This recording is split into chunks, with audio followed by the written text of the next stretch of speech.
আসসালামু আলাইকুম ভাই। ওয়ালাইকুম সালাম ওয়া রাহমাতুল্লাহ। ইয়া করছি রে কি জাত ভাই আলাই দিলে ধরন দি ভালো দেয়া যায় শশার?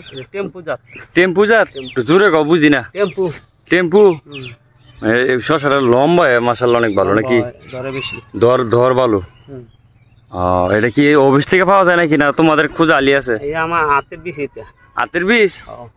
তাইলে তো সামনে ইনশাআল্লাহ বীজ পাওয়া যাবে নাকি? পাওয়া যাবে। তো এটা প্রিয় দর্শক যদি কারো শশার ভালো বীজ লাগে তাহলে নিতে পারবেন আমদাদ ভাইয়ের কাছ থেকে।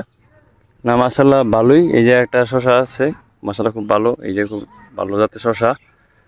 যদি কারো শশা লাগে ইনশাআল্লাহ নিতে পারবেন যোগাযোগ করে ইনবক্সের মাধ্যমে, কারণ আমদাদ ভাইয়ের কাছেও শশা আছে ভালো, ওনারা ভালো কৃষিকাজ করে। তো সরাসরি যদি কচি ক্ষেতে শশা নিতে পারেন তো আমদাদ ভাইয়ের সাথে যোগাযোগ করবেন, ইনশাআল্লাহ আমাদের সাথে যোগাযোগ করে শশা নিতে পারবেন। আমদাদ ভাই মানে জমি থেকে তুমি এরকম কিরকম বিক্রি করতে পারছো এবার সিজনে? বেশি ব্যস্ত আছি না। কালকে কি দর গেছে, কত টাকা মন গেছে বিক্রি? আল্লাহ 1200। কালকে 1200 টাকা মন বিক্রি করছো? কমছে না, কিছু কমছে। যাক আল্লাহর রহমতে ভালো বাজারে পাইতেছো। যাক দোয়া করি সবাই যেন তোমাদের এই জন্য কৃষক ভাইদের জন্য দোয়া করে যাতে আল্লাহ পাক আরো রিজিক বাড়িয়ে দেয়। এই পর্যন্ত সবাই ভালো থাকবেন। আসসালামু আলাইকুম।